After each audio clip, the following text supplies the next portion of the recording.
coming at you live where the gridiron grows. This is the Alexander Scoop Jones podcast. Breaking down the GFL news coming fast. From Gwinnett County, we shine that light. Ton new football, every play, every fight. It's all about the kids. Every pass, every run. We suit up on Saturday mornings, yeah, we bring that fun. So huddle up, y'all. The whistle's about to blow. Let's talk GFL and let the good times roll.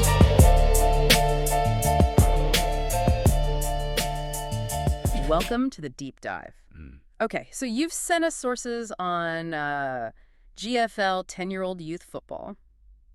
And let me tell you, if you think this is just kids playing around, think again. Oh, yeah. The buzz is real. We're talking championship-level rumors, serious tactical breakdowns, even some unexpected off-field drama. The intensity, it's definitely there. And it really ramps up this Saturday, right? Week 5. Week 5 is huge, probably the biggest weekend of the regular season. We've got 10 games, including 2 massive ones, undefeated teams clashing. So our mission today... Yeah, basically cut through all that noise.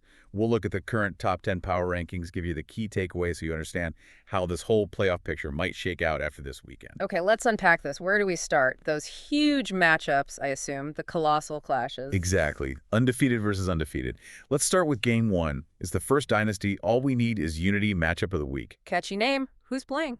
That's the Buford-Gold Wolves taking on the Norcross Blue Devils, both undefeated, both North Division leaders.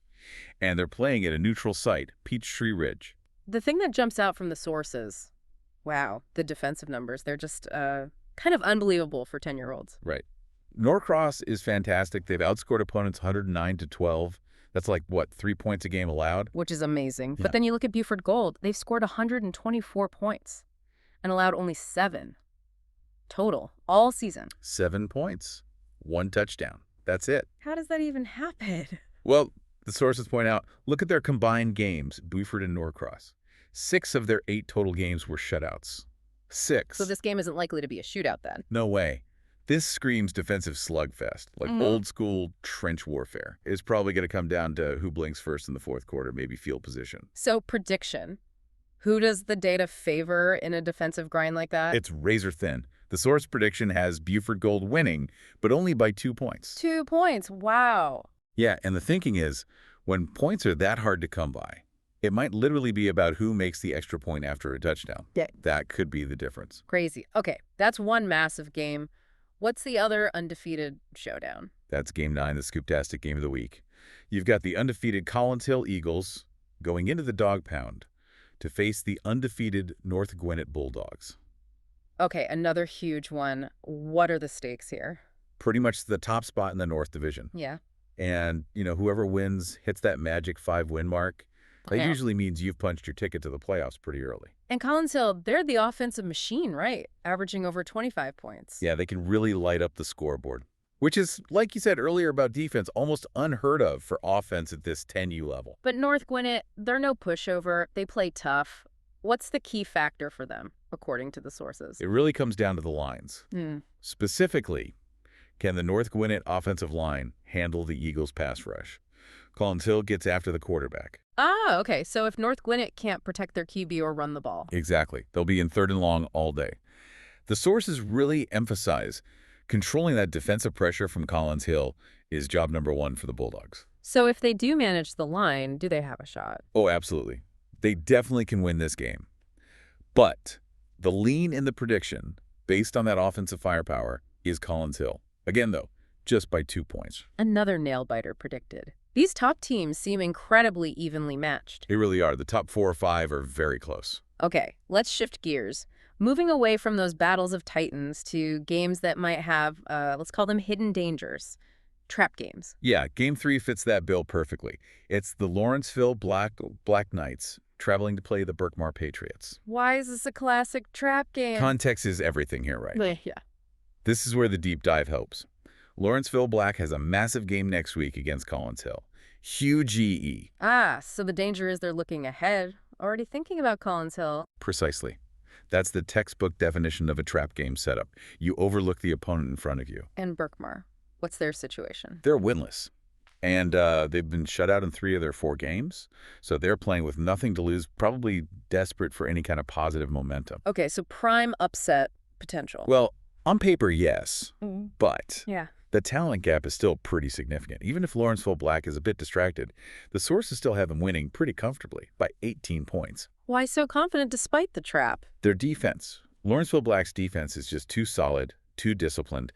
It's hard to see Berkmar suddenly putting up big points, even if the Elville offense sputters a bit. Got it. Defense travels. Okay, next potential mismatch. Game 8, the hammer versus the nail game. Yeah, that's Parkview Panthers at Mill Creek Hawks. And the sources are pretty blunt here. Mill Creek is winless. Okay. And the really critical thing, through 4 games, Yeah. they haven't scored a touchdown. Not one. Wow. 0 touchdowns in 4 games. That's Brutal. Now, there is a little wrinkle. Parkview's starting quarterback got injured last week. There's some uncertainty there. right. I saw that mentioned. Right. And that actually caused Parkview to drop in the power rankings. I did, yeah. But wait, if they're playing a team that hasn't scored at all, does the QB situation even matter for this week's game? Seems like a guaranteed win. Why drop now? That's a really good point. And the sources sort of defend the drop by looking bigger picture. Yes, Parkview is still predicted to win this game easily by 21 points. Okay. But the drop reflects concern about their potential going forward. If that QB injury is serious or lingers, can they still compete with the truly elite teams down the road? It lowers their ceiling, you know. I see. So the ranking reflects future potential, not just this week's likely outcome. Makes sense. Exactly. It's a bit of risk assessment baked in. This week, though, yeah, Parkview should roll. Okay. And one more that looks like a mismatch on paper. Game 6. The defending champs, Grayson-Green, who are undefeated, against the winless Gainesville Red Elephants. Yeah, this one. The sources suggest keeping the clock running might be the main goal. Grayson-Green's depth is just overwhelming. Prediction is Grayson-Green by 21. Could be over early. All right, so those are the headliners and the potential blowouts. Let's quickly run through the predictions for the rest of the games on the slate. Game 2. That's Seckinger Jaguars, who are winless, visiting the Archer Tigers, who are 2-2. Archer's record is interesting. Who have they lost to? Only the 2 Grayson teams. They've beaten everyone else they've played. They're solid, especially on defense. So the prediction... Leads Archer by 14. The sources mention Seckinger has had issues with turnovers, and Archer should capitalize on that field position. Okay. Game 4. Lanier Longhorns at Brookwood Broncos. Both are 2-2. Looks like an even matchup. It is, but there's a trend. Brookwood's won 2 straight. Lanier just had a winning streak snapped. Momentum matters. It does, but there's more to it. The sources highlight a key defensive adjustment Brookwood made the last couple of weeks, something with their interior D-line alignment. And that's helped. Apparently, it's really shored up their run defense. And Lanier relies a lot on their running back. So if Brookwood keeps that new look going... They have the edge. Makes sense. Right. Prediction is Brookwood by 6. Could be tight. Game 5. Oh, a battle for the first win. Duluth Purple Wildcats versus Dacula Falcons, both 0-4. Yeah, somebody gets off the schneid here. Duluth, interestingly, had a lot of preseason hype, according to the sources, but it has worked out. Why not? Execution seems to be the issue. But they apparently still have a couple of really good skill players. More raw talent than Dacula seems to have. So talent wins out, even if it's messy. That's the prediction. Duluth by 6. Probably won't be pretty football, though. Gotcha. Game 7. Mountain View Bears at Lawrenceville-Gold Black Knights. Mountain View's trending up, right? 1-2 straight. Yep, and they have 3 shutouts total this season. Their defense is legit, very disciplined, good gap control. And Lawrenceville-Gold. They just played the champs, Grayson-Green, last week and lost. So they might be a little beat up, maybe a little down. So Mountain View keeps rolling. Prediction is Mountain View by 14. But there's a note. The sources think the game will actually be closer than that score indicates. Maybe some late turnovers inflate the margin. Interesting nuance. Okay, last game, Game 10. Buford-Green Wolves versus Grayson-Gold Rams. This one has playoff vibes. Definitely has implications. Okay. Buford-Green needs this win. They've lost 2 straight. Grayson-Gold, meanwhile, has won 3 of their last 4. Who gets the nod? It's expected to be close, but the prediction is Grayson-Gold by 2. Rationale. Seems to come down to closing games out. Grayson-Gold has shown they can execute in tight spots, especially on 4th down lately. Buford-Green has been a bit inconsistent late in games, so trust the recent performance. Okay, that covers the full slate. 10 games, lots of potential shifts. And as you said, those 2 huge undefeated games mean the power rankings? Yep, they're about to get a serious shakeup. Oh, absolutely. By Monday morning, the top 5 could look very different. So let's dive into those rankings as they stand right now, after week 4. This is where it gets really interesting, connecting the results to the rankings. Right. Let's start at the very top. The undisputed number 1, and deservedly so, until someone knocks them off. Grayson-Green, East Division leaders, defending champs, dominant defense, efficient offense. They're the benchmark. Makes sense. Number 2? Collins Hill. They actually moved up 1 spot, and it's all about that offense we talked about, averaging over 25 points a game. That's just, wow, league-leading stuff. And number 3?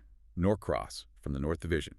Holding steady, but obviously facing their biggest test this week against number 4 Buford-Gold. That game is huge for them. Okay, so that's the top tier. Now the next group, the main contenders. Yep, number 4 is Buford-Gold.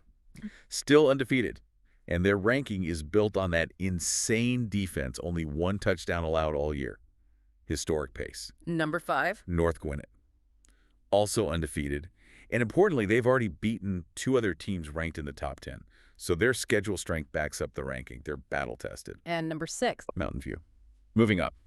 We talked about their defense being legit. Their only loss all season was to number 1 Grayson-Green. That's a strong resume. Okay, so those top 6 look pretty solid based on performance. Now, things get a bit more complicated. The drama starts.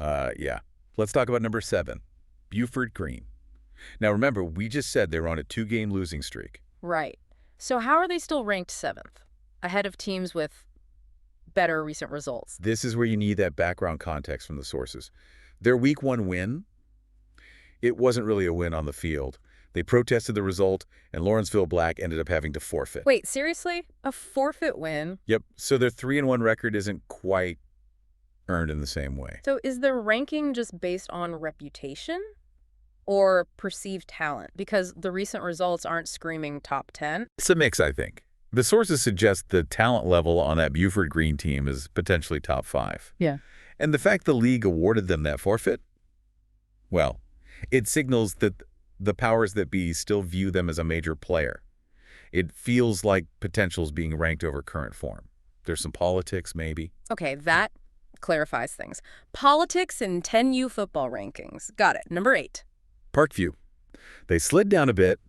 And this ties directly back to what we discussed earlier, the uncertainty around their quarterback's injury. Even though they have an easy game this week, that question mark about their future ceiling drops them. Makes sense with that context. Number 9. Lawrenceville-Black. They hold steady, and it's all about that defense. It's genuinely one of the best defenses in this entire age group, full stop. But the offense. That's the question mark. If, and like we said, it's big, if their offense finds some consistency, maybe leans on that running game they showed glimpses of, they immediately become a legitimate playoff contender, not just a tough out. Okay. And rounding out the top 10. Grayson-Gold. They drop a spot to number 10, and they have that huge game this week against number 7, Buford-Green. The outcome of that one could easily decide who stays in the top 10 next week. So a lot riding on that game, too. And just for context, who's bubbling under the next group? Yeah, the sources list the next pack, teams 11 through 14. That's Archer, Brookwood, Lanier, and Lawrenceville-Gold.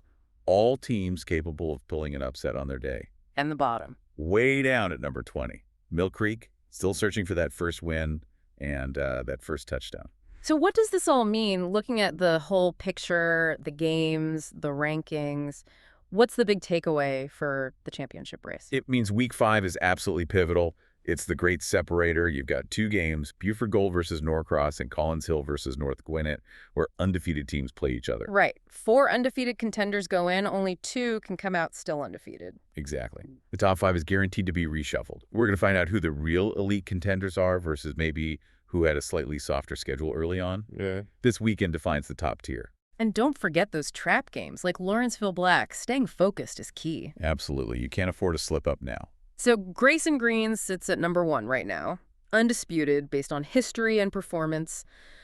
But with these massive undefeated clashes happening, who do you, the listener, think really emerges this weekend as the true number 1 threat? The team most likely to challenge those defending champs later on? That's the big question, isn't it? Does Buford-Gold's defense make them the top contender? Or Collins Hill's offense? Or maybe Norcross or North Gwinnett prove they're the most complete team? Something to definitely chew on this weekend while you're watching the scores come in. It hinges on who executes under pressure. Yeah, watch those close games, those predicted 2-point margins. That's where championships are forged. Well, thanks for diving duck with us into this surprisingly intense world of GFL 10U football. Fascinating stuff. Always is. We'll catch you next time.